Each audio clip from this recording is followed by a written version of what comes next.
welcome to the Abel Contemporary Gallery. I'm Teresa Abel, and I am so pleased to be here today with Paulina King, as many of you know Polly.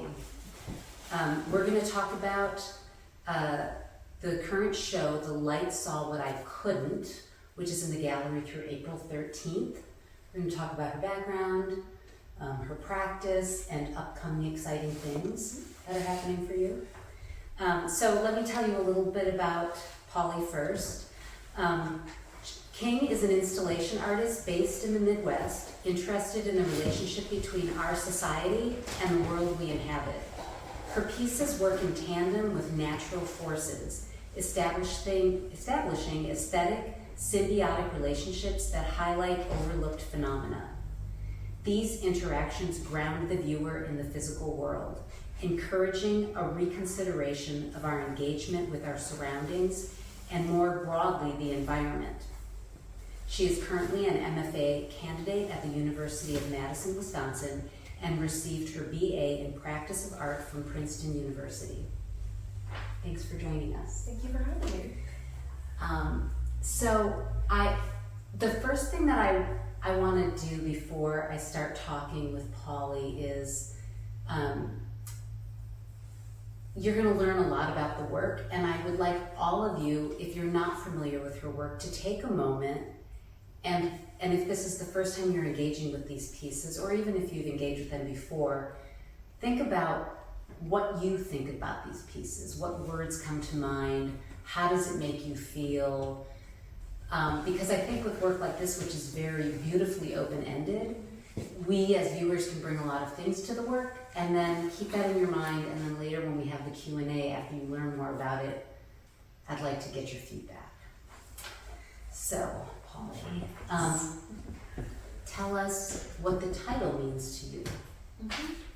The title actually was the first thing that happened for the show, which is very atypical for me. Normally I think I struggle with titles a lot, but maybe 3 or 4 years ago now, I was on my family farm in central Kansas, and I was walking around the ditch, as we like to do at the end of the day, and the sun was setting behind me, and there was a reflection, my shadow was on the ground in front of me, and there was this halo around my figure, and it was the strangest phenomenon. I had never seen that happen before, and that phrase just kind of popped into my head. The light is seeing something that I can't see, and it's kind of interacting with my aura or something that's there, that's illuminating something that I just can't see with my own eyes. So I wrote down that phrase, and I don't really know what it was for, but then when I started thinking about this body of work, it felt really fitting, because I think here I'm really trying to interact with the way light creates tangible the things that are intangible. And so I've been really interested in what light can illuminate that we maybe can't see initially. So yeah. Were you interested in light before you had that experience, or was that the first time and you had kind of a... Yeah, that's a great question. I think I'm generally really taken by light-based phenomenon. A lot of them are happening in nature, but I would say light is a fairly consistent through line. So for example, another one that I think I've always loved is during sunset, when the sun's rays go through prairie grasses, and all the prairie grasses kind of glow as if they're on fire.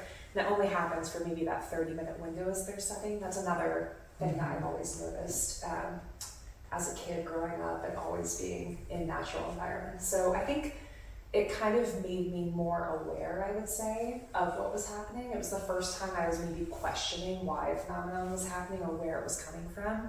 But I think I have always enjoyed how light interacts with nature. Yeah. And so you mentioned that experience on the farm, right? Yes. In your artist statement for the show.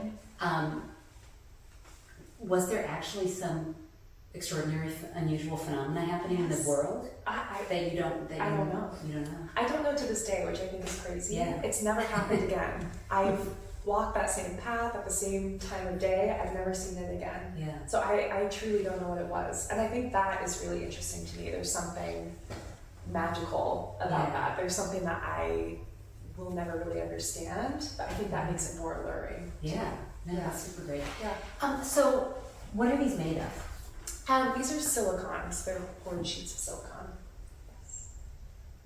And how did you, so from that, you thought I want to you're kind of capturing light in a way? Yes. So when did you think about color-filled paintings, the relation to color-filled paintings? How did you decide that this was the material?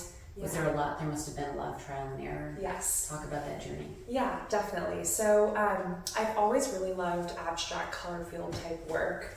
My mom's an artist, and growing up we would go to art museums all the time, and typically as a kid I would beeline to the modern art section, and I would always just want to see the abstract colors. There's something that I think really spoke to me on like a subconscious, like nonverbal level. I just kind of like really resonated with these big fields of color. So I was really interested in, for a while, creating screens, thinking about like tinting the actual view lens of you looking at a landscape, and thinking about making almost windows, but I was going to make originally these big shards of resin that would be almost completely translucent but have tint. And I was going to have them overlap and cast shadows, and they would stick out of the ground. And it did not happen, maybe someday, but I was having a lot of technical issues casting solid pieces that big and that thin. So then I was thinking about other materials that I could kind of cast color fields with, and that's when I stumbled upon silicone as a material. And once I poured the first one and I hung it up in my gallery or in my studio with a few just hooks or clothespins is what I was originally hanging them with, it caught the light in really interesting ways. There's these interesting shadows. I think you can see right here. Let me touch it. There's these really interesting other effects that happen that were super unintended. I didn't even know that this would happen with this material, but so once I hung it in my studio, I was starting to become really excited with what this material could do. Yeah. And then I started to scale up. Yeah. That's so cool. If you hear that noise above us, it's super windy out, and this is metal up here, and the wind can get in the roof of the old building, and if you hear, I was curious. It's not Did I ghosts. do that? Yeah, that's what I just felt like. Another mystery. Yeah, exactly. You are in control of the universe. So how long ago was that you started playing with the latex? That I started when I first got to grad school. Okay. And the first iteration of these, I was making kind of a more literal analogy, I would say. I cast sheets that were maybe a third of the size, and then I would string them like deer hide. And so I was thinking about abstract painting as kind of this analogy for the sublime, in a way that we as artists try to capture these natural phenomenon that happen.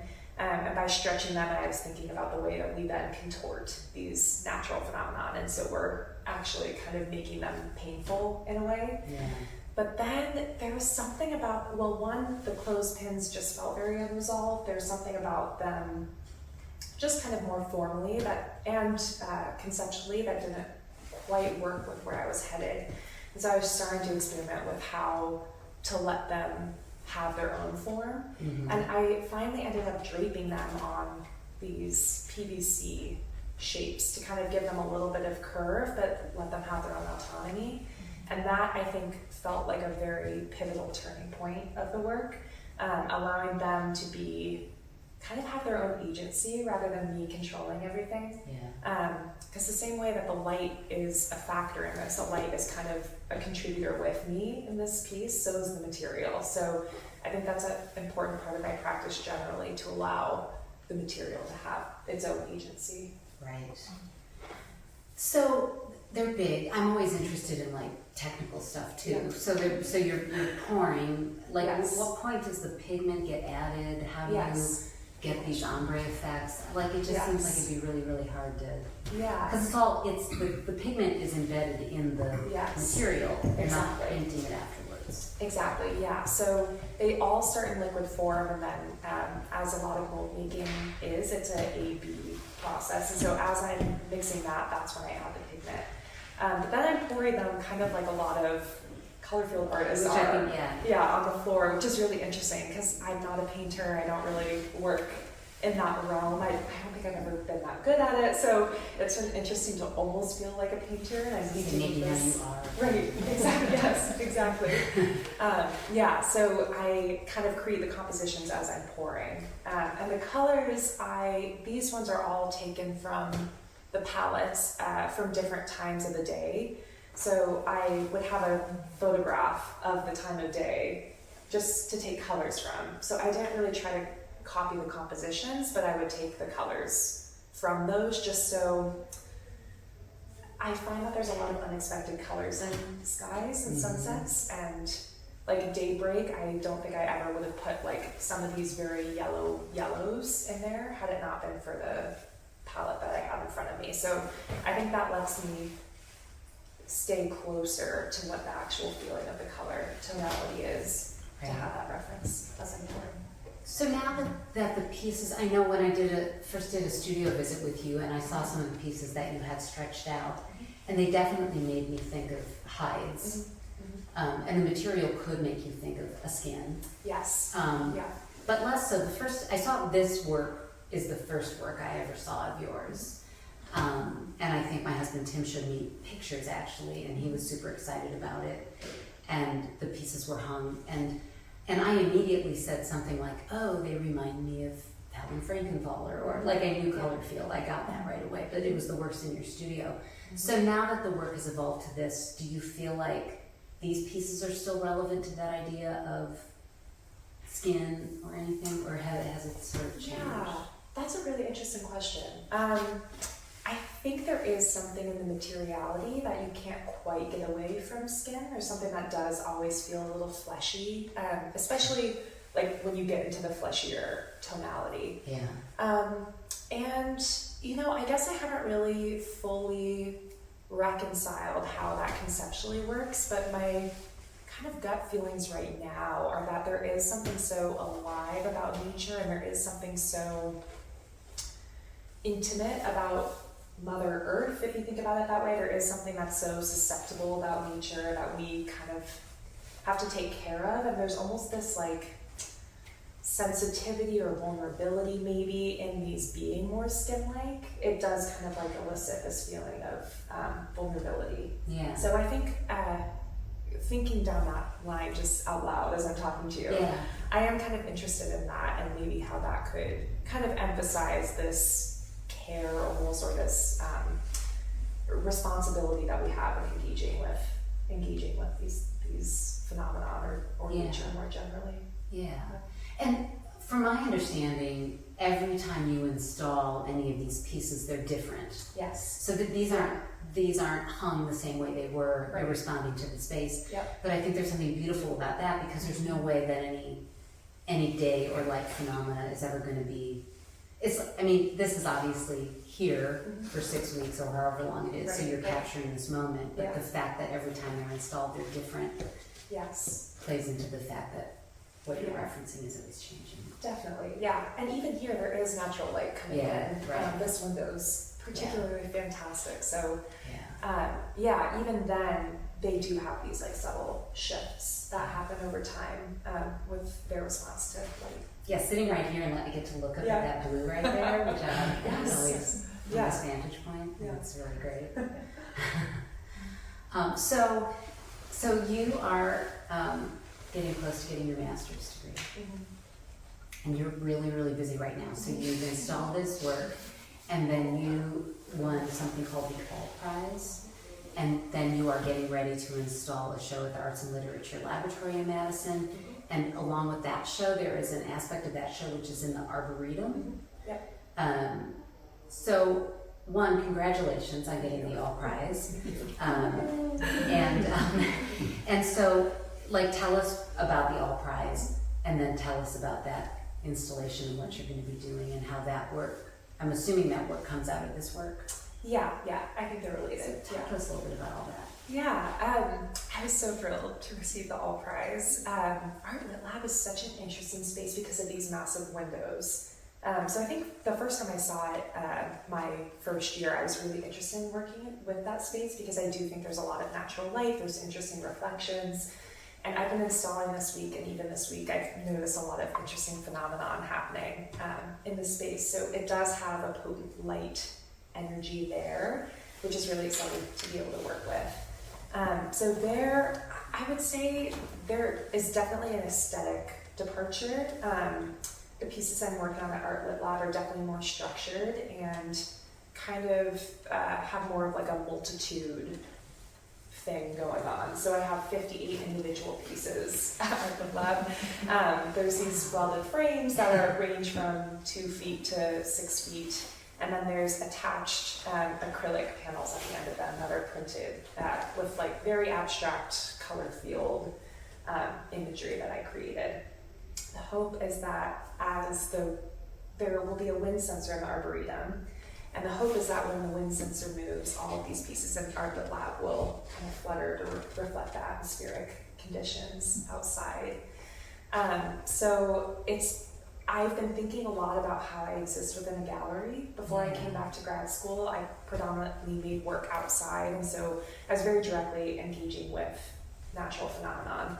And so this was my first real kind of experiment working inside, and I was really thrilled with how these engage with light, but I've also been interested in thinking about how I could bring the outside in and how I could bring some of these external phenomenon to be experienced in a more constricted space.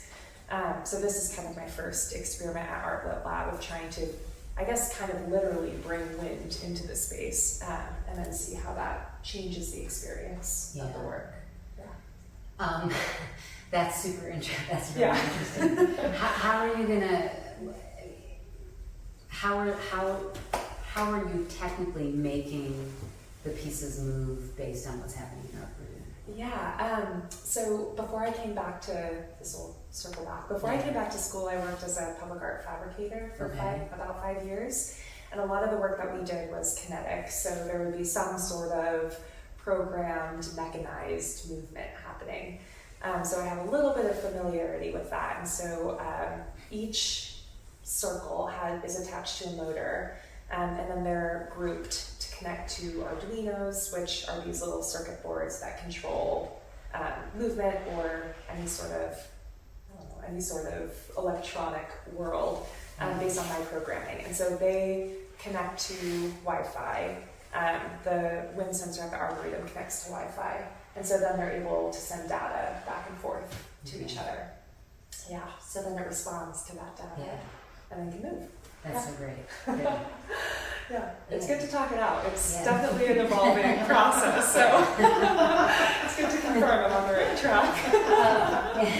The show, where do I have? The show at the Arboretum opens on March 18th, is that right? Okay. Yes, great. they both do. Yeah. March 18th. March 18th. And then the Arboretum, there are a few other pieces there as well. So it's worth going, like, physically going. It's not just the wind sensor. Yeah, there's, there again, I'm kind of doing what I more typically do. So I have some terracotta organic vessels or cisterns that fill with rainwater and then create reflection planes. So that's kind of the complementary piece. Is one is kind of working with these reflections based on light, and then the other is creating reflections based on movement. Yeah, that's really great. Do you feel like this work, you've talked so much about public art and working outside, did you envision any of this body of work being outside at some point, or do you think it works only inside of a space, in an interior? Great question. I actually, the winter after I first poured my first silicone piece, I took it with me on winter vacation to Wales, where my husband is from. And it was in my suitcase, and we hiked with it, and we strung it up on trees, and we put it in lakes, and we put it in all these different places. So that was really fun, and there's a lot of promise from that. So I do think I would like to experiment more with these being outside. What happened to it in the elements? Did it degrade at all? Or? No, it was totally fine. Wow. Yeah, which was amazing. It does seem to be a fairly resilient material, which is great.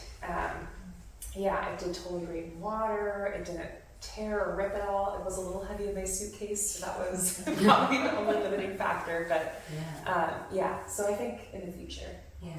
So were you photographing it in these different places? Okay. Yeah. And none of them really have become work of their own, I would say. It was kind of more of an exploratory mission. Yeah. That's really great.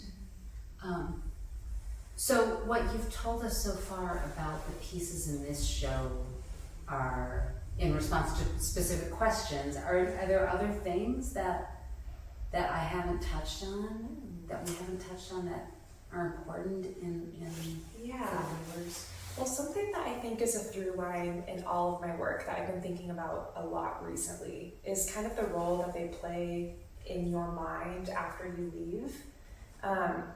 I'm really interested in this idea of like priming someone to maybe be more susceptible to experiencing phenomenon. And so I think that's something that I'm attempting to do in a lot of these spaces, is kind of retrain people or rehone your attention to these little phenomena that maybe we're taking for granted. And then maybe seeing if that sways you to be able to experience these things more fully when they're occurring naturally without any sort of artistic intervention.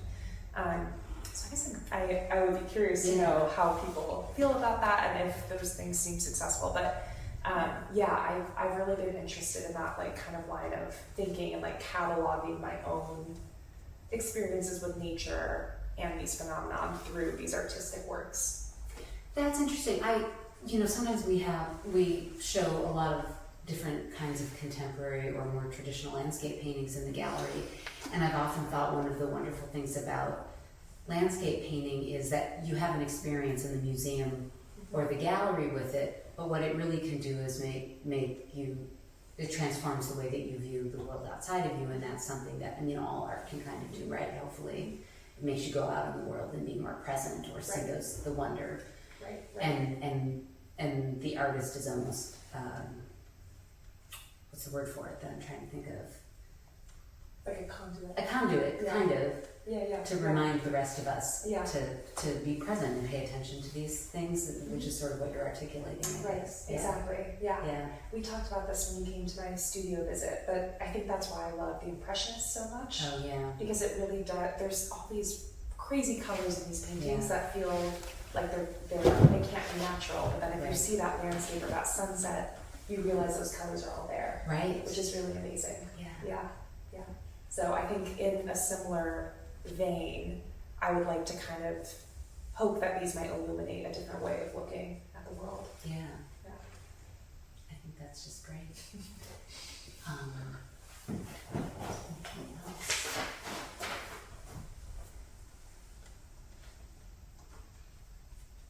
These works ask the viewer to allow themselves to be swayed by the impact of light and color, not just at the gallery, but everywhere.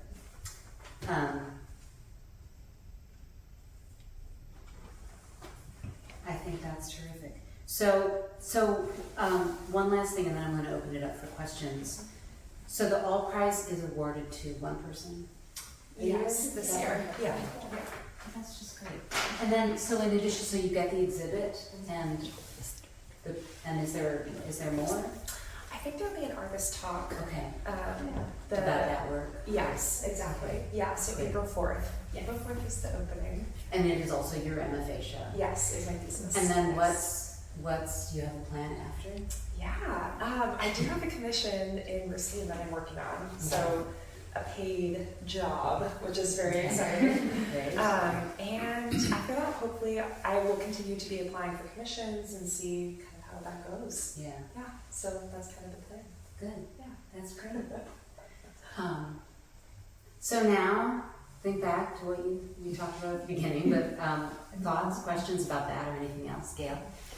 Since you were talking about your relationship to painters, and I always saw the relationship to Helen Frankenthaler and the color, the sort of washy painters. But sitting here, the person I'm thinking of is Georgia O'Keeffe. Especially looking at that one.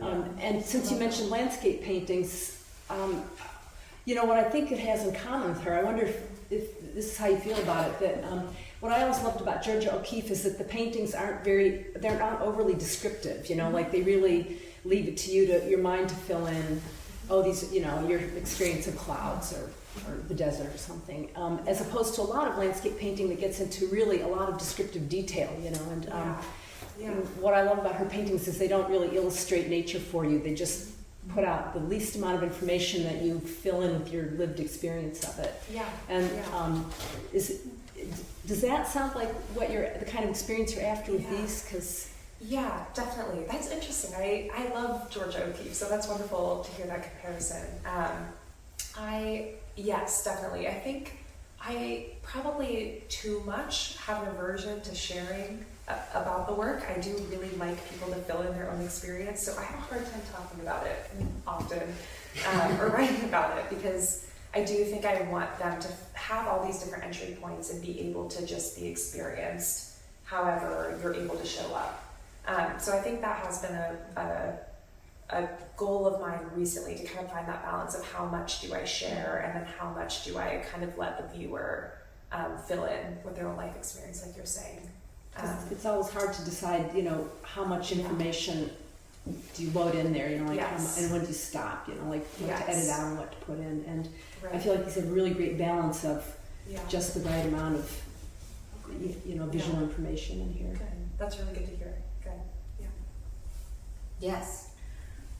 Polly, there's so much about your work that delights me. Oh wow! So I have many things, but thinking of reference, like the Georgia O'Keeffe or the Helen Frankenthaler, I thought of Eva Hess. Oh, thank And you. just the way Hess, so while you first showed me your work, and besides drooling, I was like, Eva Hess. So it's interesting that you are working open enough that we can bring like our special people, you know, to your work.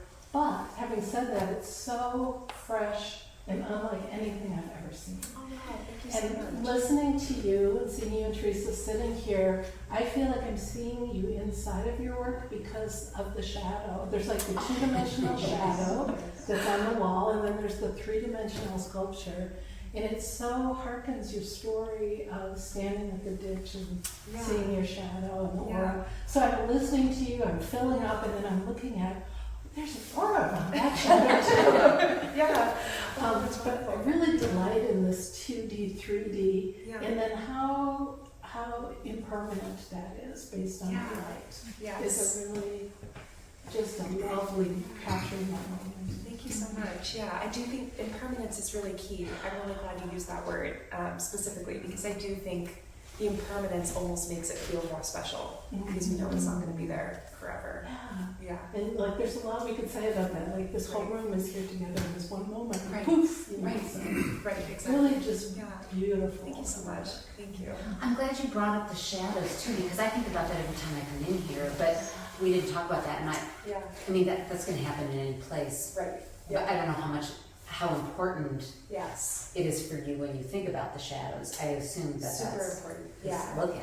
Yeah, because I think, this is something Will and I were actually talking about the other day of when the sunset is happening, the sunset's happening and it's beautiful.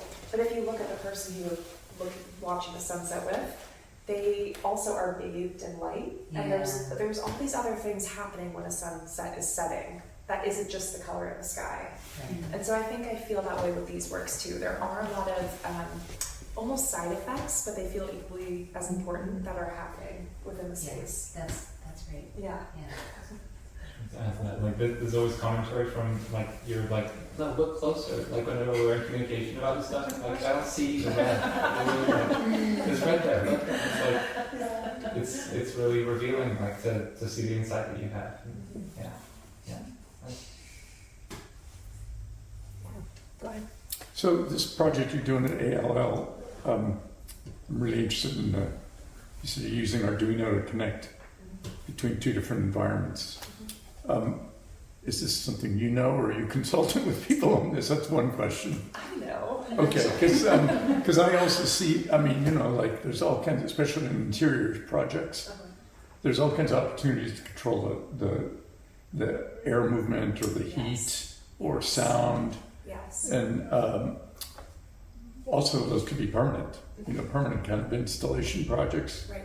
And I mean, have you thought about that? Or are you just sort of touching on this now? that would kind of be a long-term dream. I would love this to be permanently somewhere.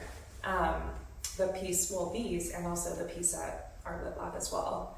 But it's interesting that you said control, because I think that's actually what I struggle with most in a gallery setting, is that I have so much control and I almost don't want that much control. So I think that's why for this next one, I'm bringing in wind from somewhere else, because it's doing the control for me. I'm facilitating it, but the wind is really the acting agent. So I think I like having that balance between I'm facilitating these to showcase light in a really beautiful way, but they're also still doing a lot of the work.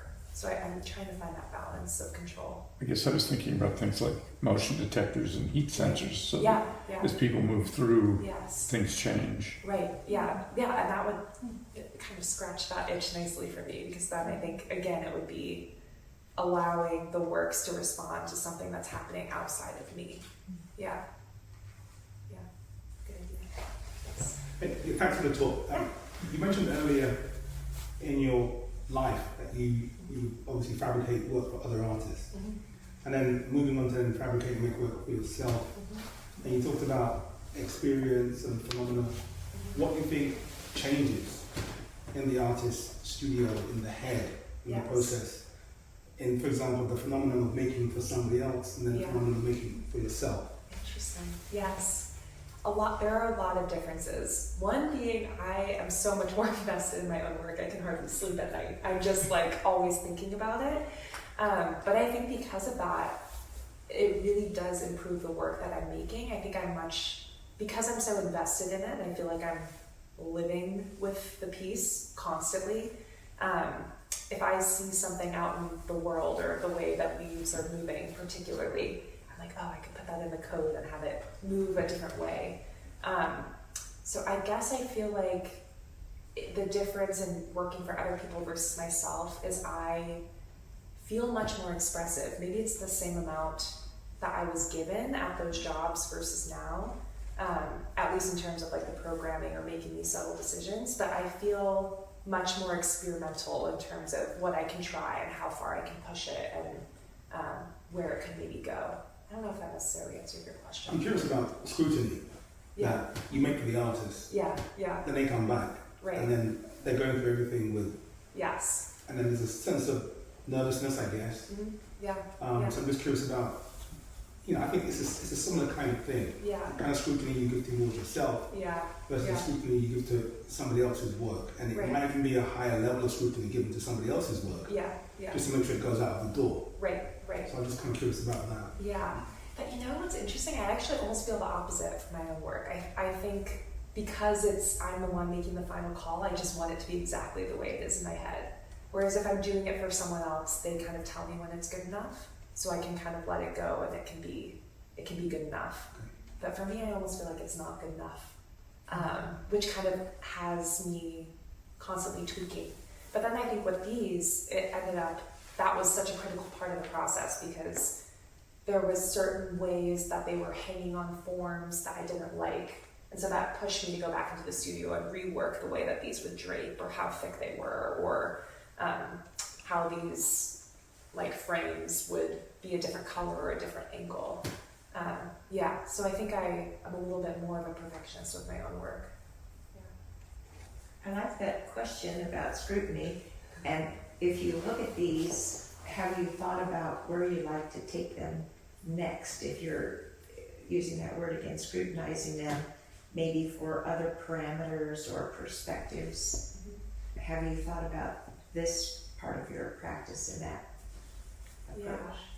Yeah, that's also a really good question.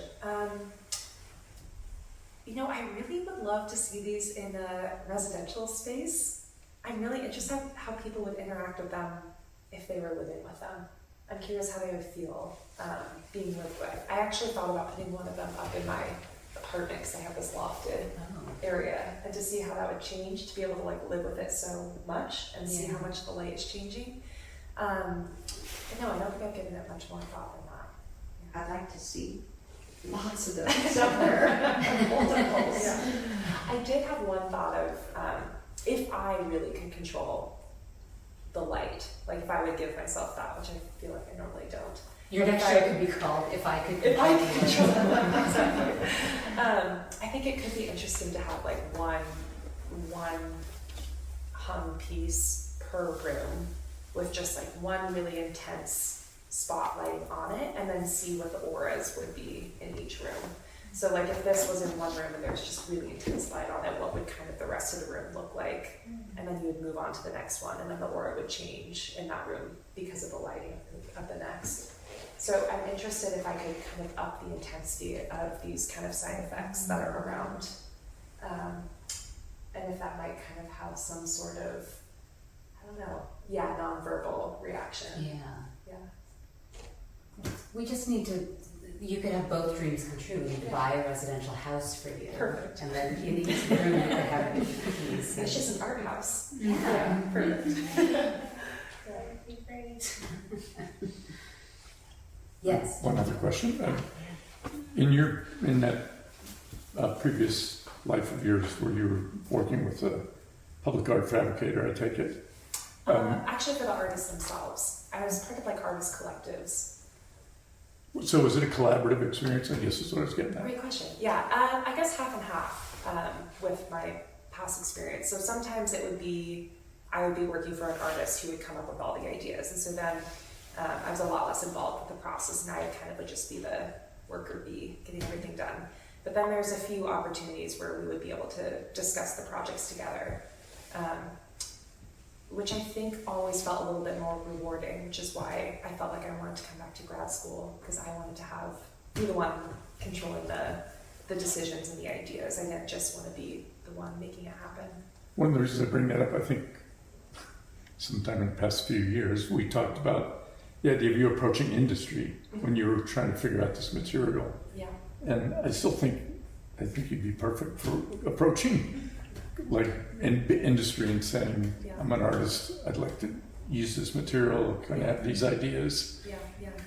Because I found that they see an opportunity to get new ideas and new opportunities through their products. Right. And I think that would be really interesting to start expanding that. Have you considered that, or is it just because grad school you're sort of just too busy? And just to, are you thinking then that they might pay Polly for her creativity, or how, like what is, I can see what they would get out of it, but what's Polly gonna? Both. No, seriously, Yeah. They want the publicity, like, sure, this is gonna be in this public space and I will put your name there, Yeah. but also they get new ideas about, they use those images to Right. promote their products, Right. which is a whole new avenue maybe. I know we've had a little bit of experience with that, but I find that really interesting, that sort of start collaborating with different fabricators and manufacturers. Yeah, I am for this piece coming up, the commission that I'm working on in Racine.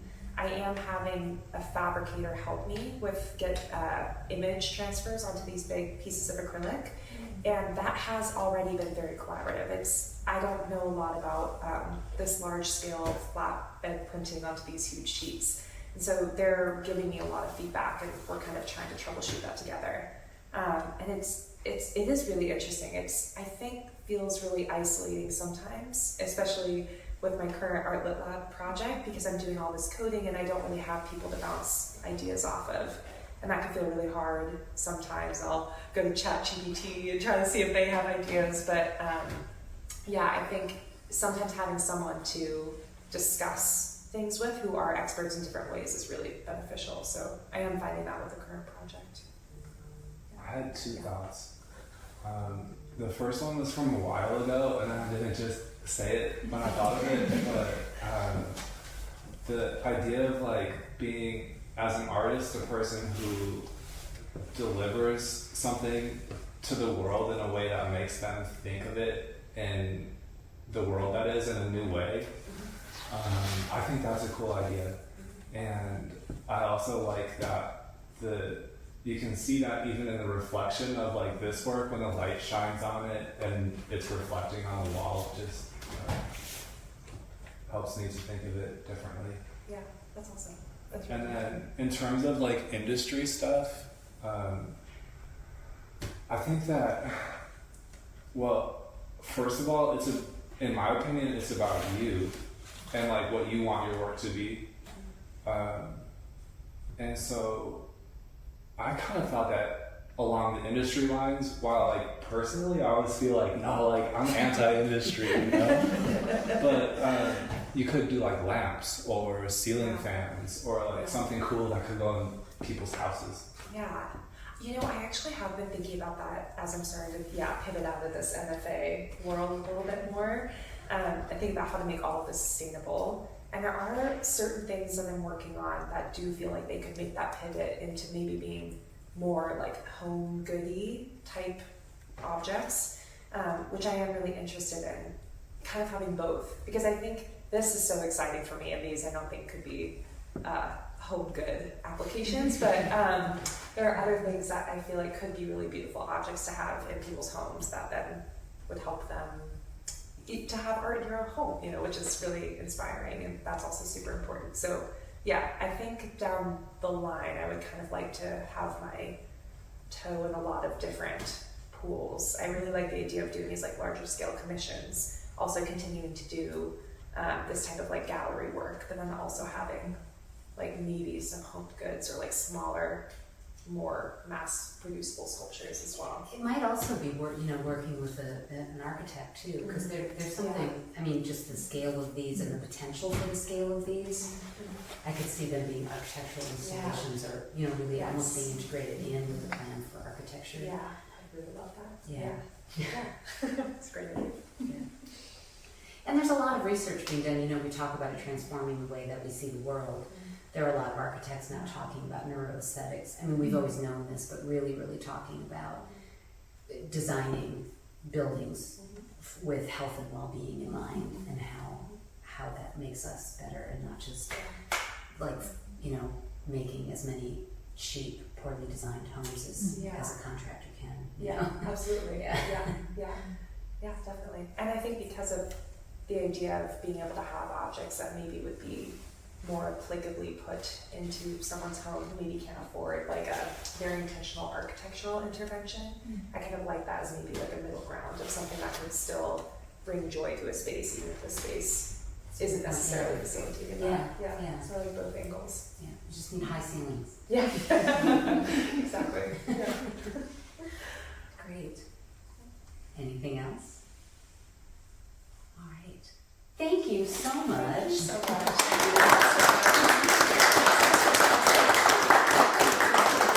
Wonderful. So remind us again, the opening at Arts and Literature Laboratory is April 4th. April 4th. Yes, from 6 to 8. This show is up through April 13th. Also in the gallery is a two-person show by George Shipperley and Rick Hintz, a painter and a ceramicist. And there's a show downstairs called Botanical.